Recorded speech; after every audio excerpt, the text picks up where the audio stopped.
Bienvenidos amigos míos a su revista digital favorita e histórica, El Mundo de la Historia Universal y de México y otros temas de interés general. El tema de hoy les hablaremos acerca de la guerra polaco-rusa que precisamente fue de los siguientes años, del año de 1654 a 1667 o mejor conocida como la Guerra Ruso-Polaca.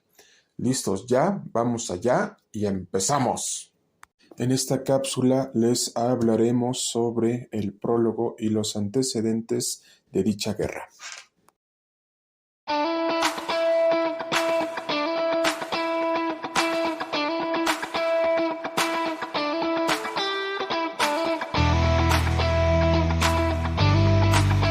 A toda nuestra comunidad histórica, universal y de México y otros temas de interés general, a toda nuestra sociedad histórica y familia histórica, foro histórico y especialmente a toda nuestra familia, comunidad y ejército histórico y legión histórica, les queremos comentar que la guerra ruso-polaca, o mejor conocida polaco-rusa, que sucedió desde los años de 1654 a 1667, la cual se conoció como la Guerra de los 13 años.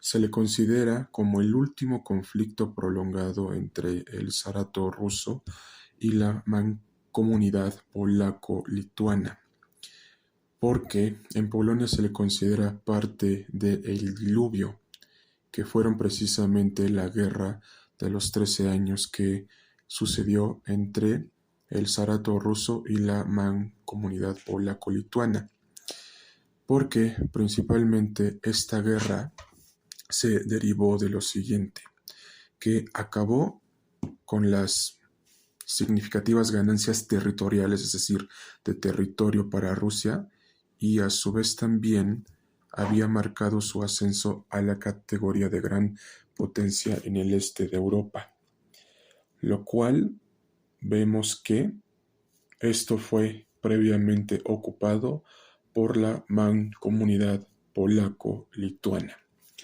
Entonces vemos que Rusia recibió una gran derrota de parte de Polonia, por lo que ocupó su lugar como principal potencia territorial, ya que esto fue ocupado por la mancomunidad polaco-lituana y dejó a Rusia en un segundo término y en un segundo plano. Pero ustedes se preguntarán cómo se originó esto. La respuesta es fácil de responder y se las diremos a continuación. Resulta que este conflicto de la guerra ruso-polaca de 1654 a 1667, que se le consideró como el diluvio, es decir, la guerra de los 13 años, había estallado a causa de la rebelión de J. Khmelnytsky, es decir, de los cosacos ucranianos contra la mancomunidad polaco-lituana. Entonces, aquí vemos, amigos míos, que el jefe cosaco Bogdan J. Khmelnytsky consiguió la ayuda de Alejo I de Rusia a cambio de reconocer su propia autoridad. ¿Y qué fue lo que sucedió después? Que a pesar de que en el año de 1651 el Zemsky Sobor era favorable a aceptar a que los cosacos dentro de la esfera de influencia de Moscú y de emprender la guerra contra Polonia, el zar esperó hasta 1653, cuando la nueva Asamblea Popular prácticamente autorizó las reunificaciones entre los eslavos orientales, y es de esta manera que el zarato compró armas en Holanda a los principados alemanes y Suecia para prepararse en contra de las hostilidades. A lo que queremos llegar con esto, amigos míos, es que principalmente debido a que este conflicto, es decir, nos referimos a la guerra ruso-polaca, de 1654 a 1667, que fue conocida como el Diluvio, la Guerra de los 13 años, entre Rusia y Polonia, vemos que derivado de la rebelión de J. Melnitsky, es decir, de los cosacos ucranianos contra la mancomunidad polaco-lituana,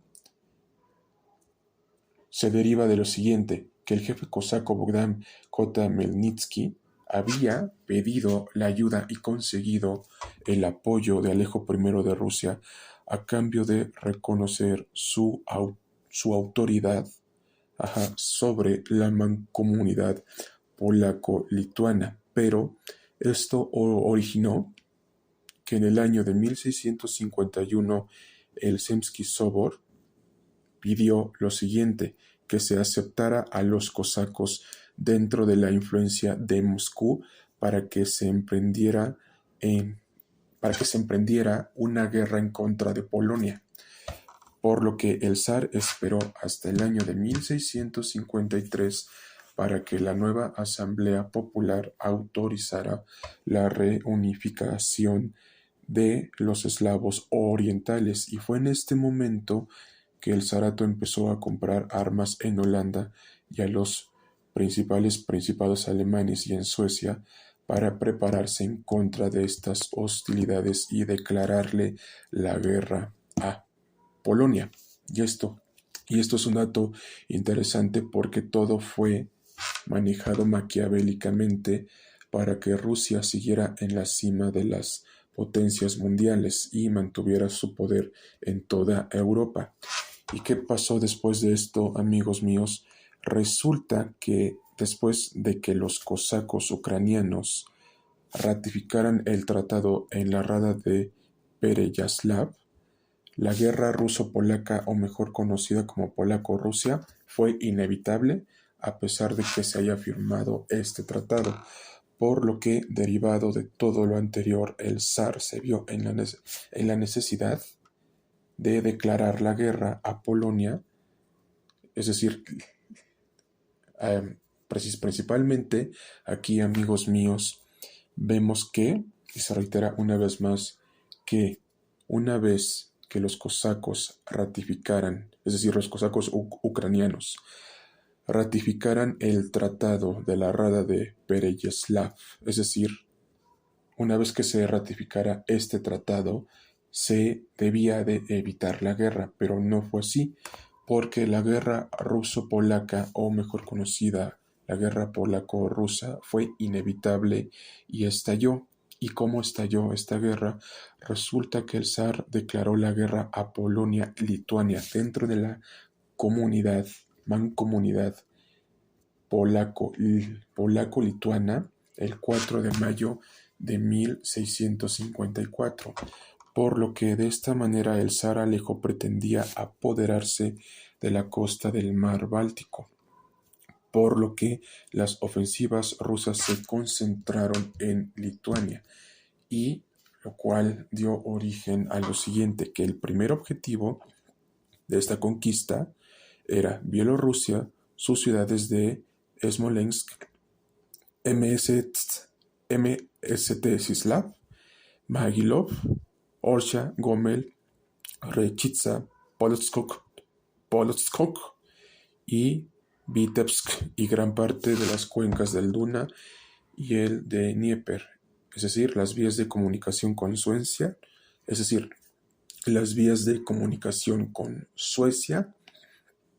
y el Imperio Otomano. Esto fue antes de la Gran Guerra Ruso-Turca, que ya abordamos en el presente programa del mundo de la historia universal y de México. Entonces vemos que con esto, amigos míos, se originaron 5 cosas. 1. La mancomunidad polaco-lituania ya no quería seguir bajo las órdenes del Imperio ruso. 2.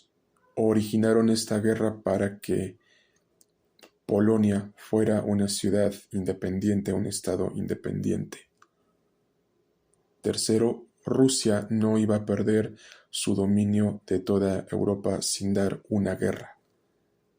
4. Fueron 13 años de guerra, lo cual se le conoce como el diluvio.